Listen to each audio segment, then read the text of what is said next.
Ruth, how are you?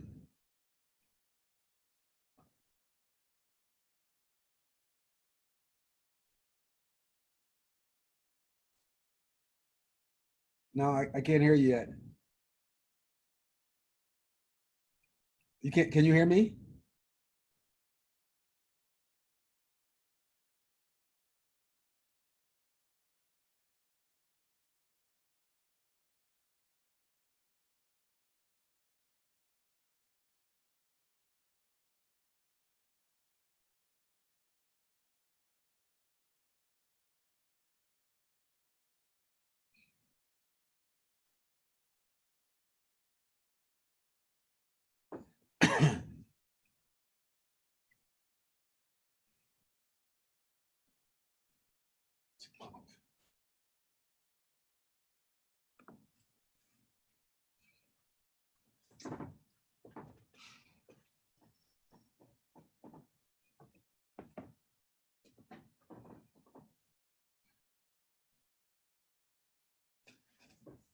Can you hear me though?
You can hear me?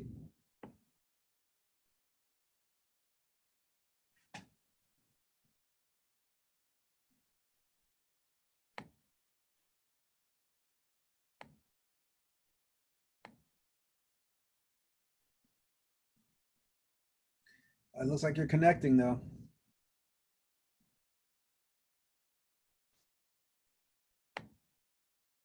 Yeah, you're on mute. You're mute. You got to unmute yourself, and I think I'll hear you. How's that? There you go. Oh, damn. This is too much like work. How are you? And but you know what? The great thing is that we were still on time because you got on early. So, and I saw that you got on, and that's why I jumped on. So we were All able right. to. So how are you? Okay, except I don't know why this wasn't working. It was working fine till you joined. I have a tendency to break lots of things. That's why I'm Ah, surprised. you're a troubleshooting expert, right? Or at least a troublemaking. I don't know about the shooter. So Ruth, now where are you located at? Where are you physically at? Charlotte, North Oh, Carolina. oh, I love Charlotte. I used to consult down there for Bank of America. Oh, Okay. okay. I have some friends in Bank of America. Yeah, yeah, yeah. Now, are you originally from the North Carolina, Charlotte area? Oh, no, no, no. I was born and raised in Portsmouth, Virginia, Okay, gotcha. and my dad was in the Navy, so we did a lot of traveling. And then Hmm. I married when Tim and I got married, we were both police officers in Savannah, Georgia. Gotcha. And he went with NCIS and then with the FBI. So we've been Japan and Guam and San Diego and hither and yon and hither. Yeah. Yeah. That's good though. I mean, I think it's so great to see, to see the world and see the country and to have those experiences. But is it tough? I mean, when you're younger or I mean, I always enjoy traveling, but I don't stay quite as long as you might when you are, you know, like that. I think there are pros and cons to it because we had two children, or we have two children. Let us put them in present. And they learned a lot about culture, which I always thought was a big thing. My son is our natural son, and when we were in Okinawa, we adopted our daughter who's Korean. Okay. And so, but they got a chance to see the world and meet different people. But the downside of it was they never got any close friends Yeah. because they always had to move. Yeah. Yeah. So, No, that's a tough thing. I wrote this blog piece and it's that has some similarities, but I got bused to school when I was younger. So I didn't I was in between these two communities on a daily basis. Right. So you make a lot, you meet a lot of your local people in school, right? Because that's where everyone's at. But you usually would hang out with them afterwards. So I was meeting all the kids in school, but I was going home right after and not, uh, not being a part of able to that. hang out. Yeah, yeah, yeah, exactly. Yeah. Exactly. Well, I think that it made my children very independent because when my son was going to UNC Charlotte, he was able to get a scholarship to Oita, Japan, University of Oita. And Okay. so he spent a year studying abroad. Yeah. Then my daughter thought that was pretty cool that he could get out of the house. So followed in his footsteps, but went to France for a year. Yeah, yeah, yeah. And they were all by themselves, at what, 18 years old or and but they did really well. Yeah, good for them. Good for them. Yeah. My last little tidbit is my daughter is also part of the UNC community. She is at UNC Chapel Hill. So, Ah. Oh, yes. well, is she there now or did they send her home? Well, she had gotten an apartment off campus, so in Ah, Kissimmee. okay. So so that's kind of how that went. Um, but anyway, so I'm glad you got a chance. I'm glad I had a chance to meet you in our info session and that you participated in that. because I really enjoyed some of your comments and some of the things we were discussing, even after I think some of the other folks had left. So I kind of want to pick up there and share a little bit more detail. I mean, I think that was Saturday. Everything blends together now that we're home. But I think, I was kind of giving the high level overview of kind of what we were up to and not really into the details. And so I wanted to spend a little bit more time with you talking about um, two things, a little bit kind of completing the big picture of what we're trying to do. And then in terms of the execution of that. So one is kind of like, hey, here's a good idea, I think. And the other one is like, someone's got to figure it out how to do it. Yeah. Yeah. So let me just start off with that and share my screen. Yeah. And I've been working on these same slides most of the day, so you see, I think I think that this is one of the things that I talked about a little bit. Between this slide and I think this slide. I know I covered this slide in terms of, we're really thinking about when we meet people, we're generally meeting them before you would consider them a professional in cybersecurity. And we work with K through 12, which is all of this stuff. But this is kind of our our area right now where we're working on kind of putting our solution to move someone who might have been an adult who may have been affected by COVID, as an example, in terms of what's happening today. They were in retail, they were in travel, they're one of the industry that's been hit hard, and we're making a recommendation that, hey, cyber would be a good place to go, and we're going to view you as you have some skills, but you still need to kind of start off here and this apprenticeship kind of program and gain some skills.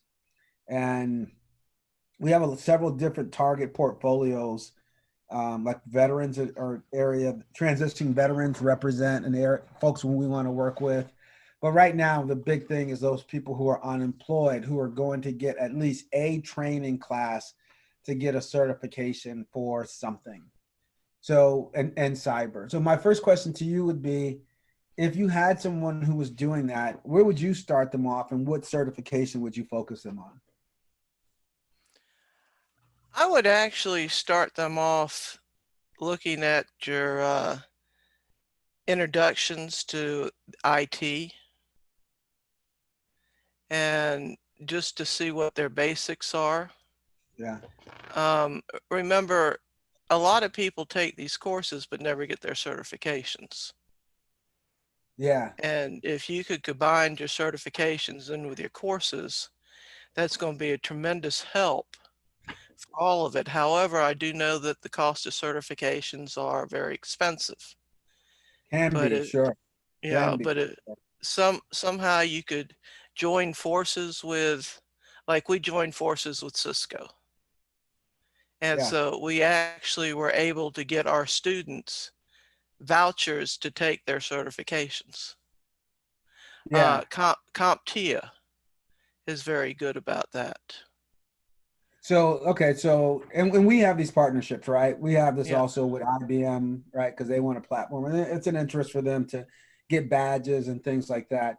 But in terms of for cyber, if someone's coming from, let's say, retail, and that you want them to take the intro, and we want them to come out of that and get a certification.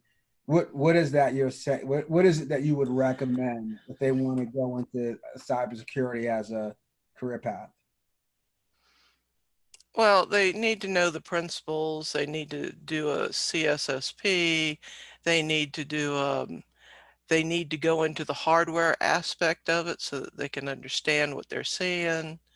A plus certification is always good. Um, So you would start them with A+? Probably, as Yeah. long as they know the basics, Yeah. yes. So would you take them Because A+? A plus has Yeah. been broken up into a couple of different certifications, I believe, where Yeah. you have the beginning and the advanced. Yeah, there's two parts to it. Like, Yeah, I think there's like 100 and 200 or 01 yeah. and 02, something like that. So what would you have them do next? So if someone goes through, they take the A+ certification, would you have them then go through like Network Plus and then get to Security Plus? Absolutely, but I also don't rule out, I had made mention of it, the CCNA, Yeah. because in a lot of the people that I have dealt with now, my entire board when I was at Rowan consisted of, the head of cyber for the FBI. I had a state cyber person. I had a local cyber person. And, I said, what is it, that you need, type of thing. And they would provide a lot of feedback. Yeah. So you need to make sure that networking is very vital to that area. A friend of mine was into digital, and she went to Five Eye and applied and came up second because she didn't have her CCNA. Hmm.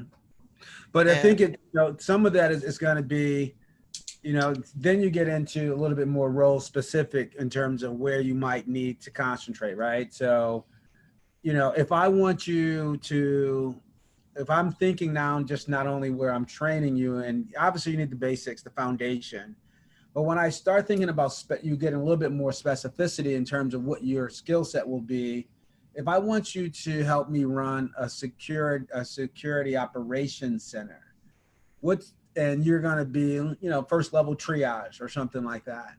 What do you think that looks like in terms of the development path, or how does that impact what because obviously the certification will whatever certification will dictate what we're content and what we're training you, right? What we're doing from a content perspective. well, I think you're trying to lead me down a particular path. I could be wrong with this, but my philosophy is that you have to have as wide a variety of skill sets as possible to be successful in this field. You can't just focus on one item. But And what if the item is, I guess the way I would want you to think about it differently is, I don't want you to think about someone's going into just the field. I want you to think that we're training you for a particular specific job, for a specific role, right? And okay. like you said before with your FBI guys, that they're going to drive those requirements. And so the requirements here is, I need someone who can run a security operations center. And what does that training look like? I think it still contains it still contains the foundational stuff, right? You're still going to go through the A+ network and security plus. Let's say that that's a given. But what else do you need to know, or if after doing that, could you do, in your opinion, like tier 1 triage for a security operations center?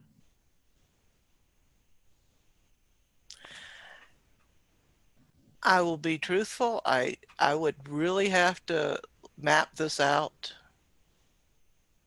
I'm not going to give you a full answer on that, and I know that's avoiding it, but until I really sit down and work with it, I don't want to keep your link in it. Well, I think it's part of it. It's, I wouldn't say that there's a right or wrong answer, right, per se. It's kind of that Well, I like for something for something like that, I would even I would even look at project manager, because you're looking at how to design this and what is needed and what have you, and that's where that part comes into play at. yeah, but Uh, the person what I'm designing, what I'm thinking about is, I'm thinking about like, if I gave you if I gave a job description, this is I think the better way for us to have this conversation. If I okay. gave you a job description, and then I gave you a scenario, could you map out to me a logical way of developing someone's talent so that they can then secure that job? and make a recommendation on, assuming that they're coming from retail, they are, they've been working for 4 or 5 years, they're working as a store manager, and now they want to get into, they want to get this job. How would we retrain them and reskill them so that they would be a strong candidate for this new role? Well, again, I guess I'm Not, more of not, a not, perfectionist. not Uh, necessarily, not necessarily on the spot. I mean, if I get that it may not be easy. Everyone doesn't work.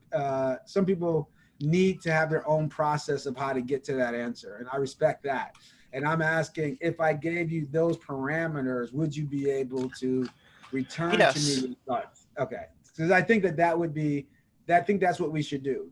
So I think what I will do is send you a job description and a kind of a scenario and ask you to tell me what would we need to do to reskill this person for this occupation, right? And it's part of like, what are the, how would we structure that? Because that's what when I spoke to you, this is what made me very interesting, because this is what I'm thinking about.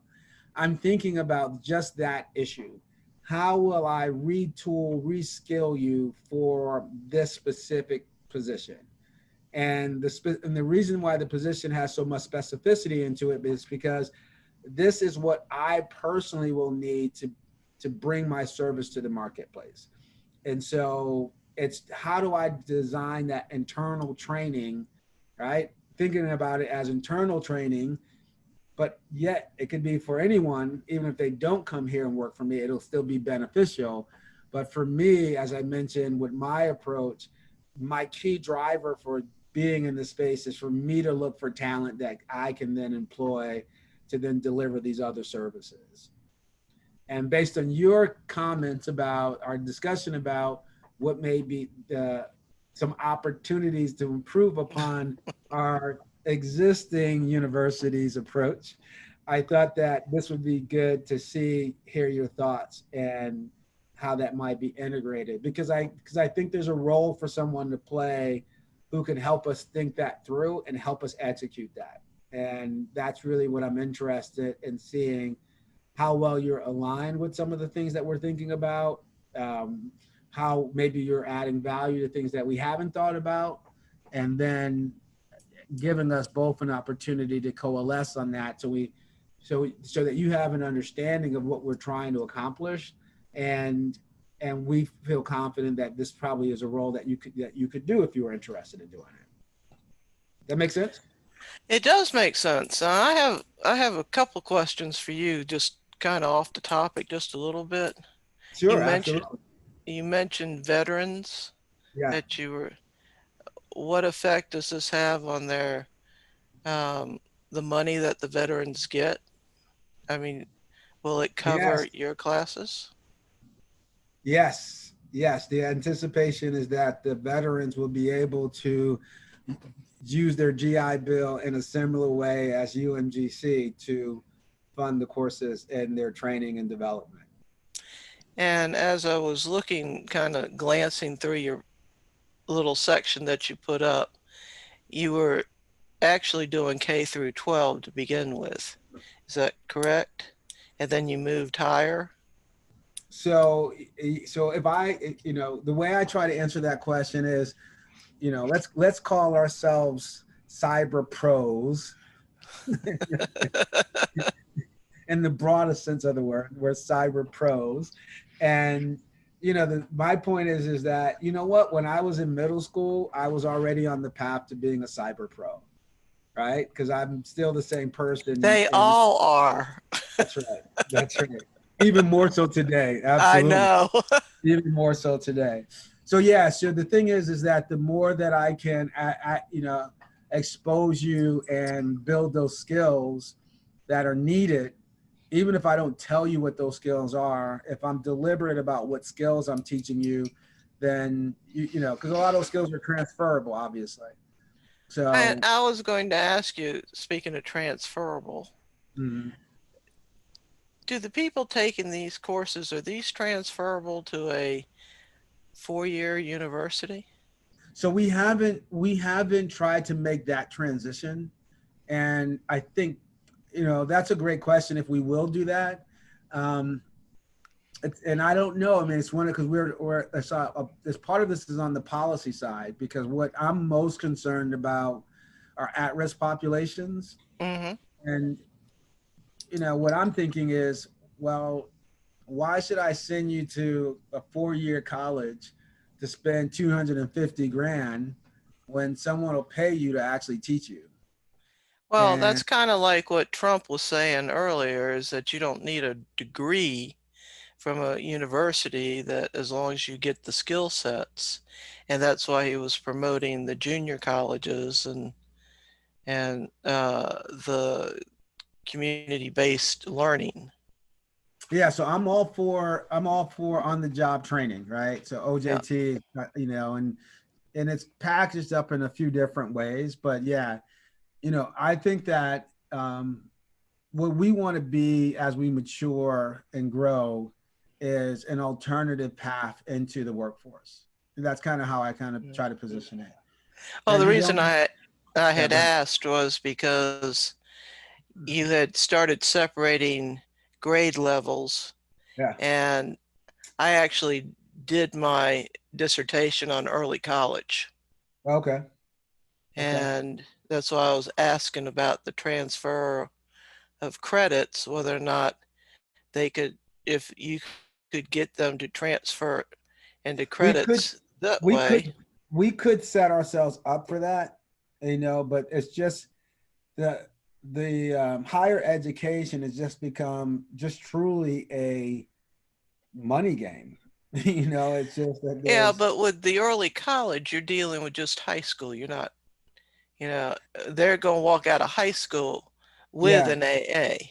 yeah, no, we're all for the dual degree programs, right? So in those contexts, in that context, when they're in K through 12, we support dual degree, and we want all of the students working with us to leave college with that certificate, that credential, right? Yep. And along with that, just to kind of give you we're doing really good because we are A plus, Network plus, and Security plus.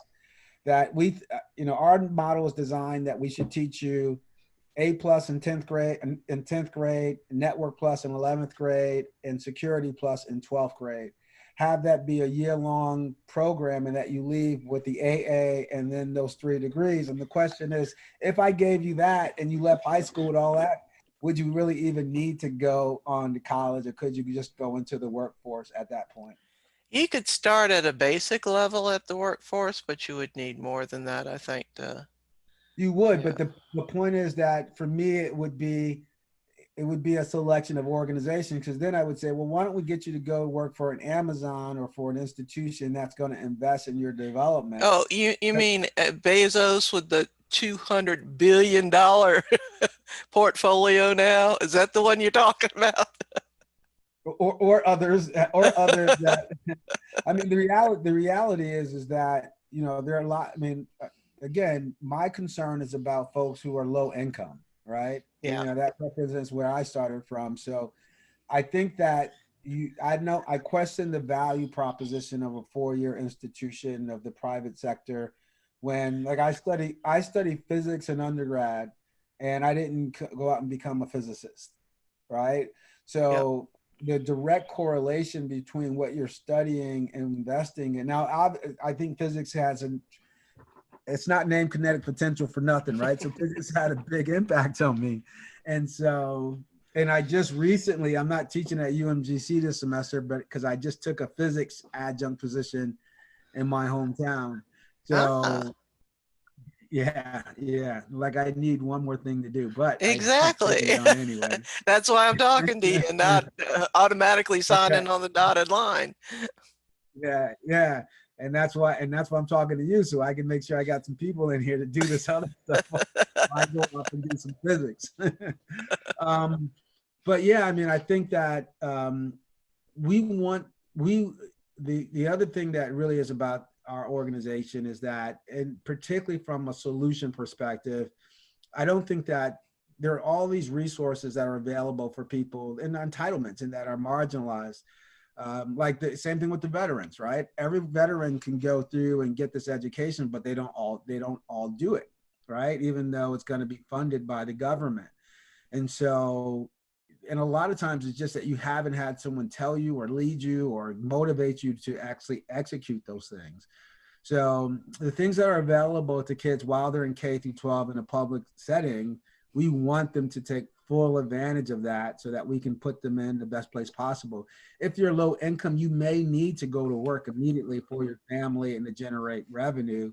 But we want to make sure that if you had the A plus network plus security plus AA degree, and I gave you 2 years, 3 years of experience along the way, you could get into a $50,000-$60,000 job Oh fairly yeah, easily. easily. And so now you're 18 years old making $50,000-$60,000, and you're going to only get your skills increased. To me, I got to ask myself, does that kid need to go to college? And the answer is probably not. He's probably making more than some of the college graduates that got Or $250,000. professors. I definitely know he's making more than the professors. So, I just think that there's a better way to do it, right? I think that there's a better way to do it. And I think And I agree with you 100%. There's got to be a better way. There's just not, it's been driving me crazy all these years. yeah. My son he said, okay, my plan is I'll graduate high school, I'll get a job. No, I'll graduate high school, I'll graduate college, have a good job, get married, have children. I'm going, son, you're 13 years old. Why are you thinking this so far ahead? He says, well, it's just the way society is. This is what you have to do. Yeah. And so he has strayed a little bit from that path, but Yeah. for the most part, he's a major in the Army. Yeah. He actually taught at community college where he got his A+ certification and some of the other things. And I hired him. I said, you can teach, you're pretty good. Yeah. But what happened was he took the skill sets that he learned and brought them to the Army. Yeah. His presentations and his, PowerPoints and having to set up networks when he was over in Japan because there was a failure and the guy couldn't get there. He says, well, just tell me what to do. He had those skill sets that he was able to just hop in and do it. Yeah. So he has really excelled in that, no pun intended. And, and these kids nowadays they do have a lot of advantages of being, into computers and knowledge of computers at such a young age that building their skill sets are honing them, I guess, Yeah. to a particular area, you know, is is not going to be that difficult. No, I mean, but I think that what we see, it's not a question of necessarily the pedagogy. And sometimes it's the question of the motivation, right? I mean, and today we're working on a number of different factors. And I think at the base and at the core, as an educator, we've got to know what the path is, and then as a problem solver, because it doesn't work, right? Because it's kind of a commodity to say, what should you train people in to get certain skills? There are lots of universities that are doing that. The distinguishing factor to me is associated with how well you can get the folks to connect with the material and engage and be motivated to spend those extra hours to go and read that supplemental content, to go the extra mile and to do more. Do you enhance any of your classes with simulators? So we have a partner. So we partner with and excuse me, we partner with folks who have cyber ranges, and basically we white source those solutions to give us the capability to do that. Yeah, but there are other things. You talked about motivation. Yeah. And again, I tend to use my son because he's just fascinating. He takes after his mom. But I find you both fascinating, and I'm just meeting you. he, uh, he never cracked a book open when he was in high school when it came to geography because he played some type of video game Yeah. and where you conquered the other people and Yeah. you had Genghis Yeah. Khan and Yeah. all Yeah. that. Yeah. It interested him. He Yep. loved the game. He loved the skill sets. He loved the strategy. All that is built into this game. That was Yeah. his motivation. As a matter Yeah. of fact, he had to take a SAMS test for an advanced course 2 days ago. Yeah. And one of the things was geography. He had remembered so much from what he learned in 11th grade from that game that he was able to pass that section Yeah. of the test. So, when you talk about motivation, you know, nobody wants to read unless you want to go to sleep. There, nobody really wants to read. But Yeah. if you could take it and you could enhance it with the simulators or the role playing or the game playing or something like that, I there's think your that motivation. I think that's an awesome idea, and let me show you a little something then in terms of what we think about that for Okay. our younger kids.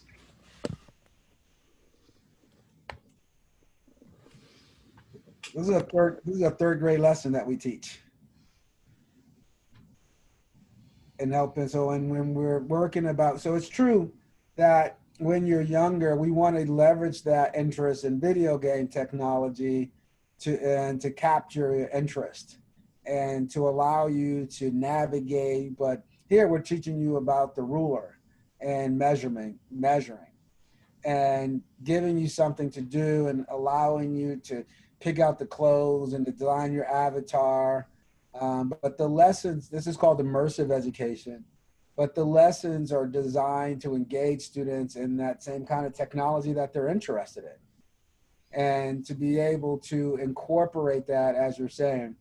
So this is just one of the ways we do this. The other way that we do it is, it's, I think, even more important is we create a virtual economy so that every student, particularly our younger students, are given a pay rate and that they are asked to, um, so we insert ourselves as an authority figure because you know that we're paying you in this virtual currency, and we have a store and you can shop and we can teach you about saving and consumption, um, and these are the things that allow us to capture the student's interest.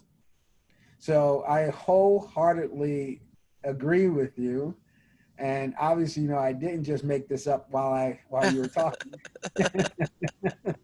Well, they also used to have a program called Second Life. Oh yeah, so we had a second, so we support that. The challenge was with Second Life, we actually had our own virtual world because to control some of the non-educational content that was Yeah. in there. We created our own virtual island based off those same premises, and that's where the immersive education. We work with the guys up in Baltimore, Harvard and MIT, who are kind of leading these initiatives, and so we support that. We support that. Wholeheartedly. So Well, again, I think the idea of the interaction is going to provide the motivation, but it's also going to provide the skill set. I mean, you can't learn everything. Like with Cisco, um, when we were doing CCNA, we had our own lab set up. We had a huge lab that we designed and brought in, and they had to set up all the connectors and, you know, all the ACLs and, you know, program them and everything. And Yeah. that's well and good. But when they had to go to virtual, you know, they didn't have that hands-on Yeah. type of thing, which is kind of sad. But Yeah. with our world the way it is now, unfortunately, I think that's the way it's going to be. Yeah, well, we support that anyway. I mean, so we're for that. All right, so let me tell about, I guess, next step. So I'm going to send you this job description and a little brief scenario about an individual, and then you'll have a chance to think about that, and then kind of articulate what the path would be.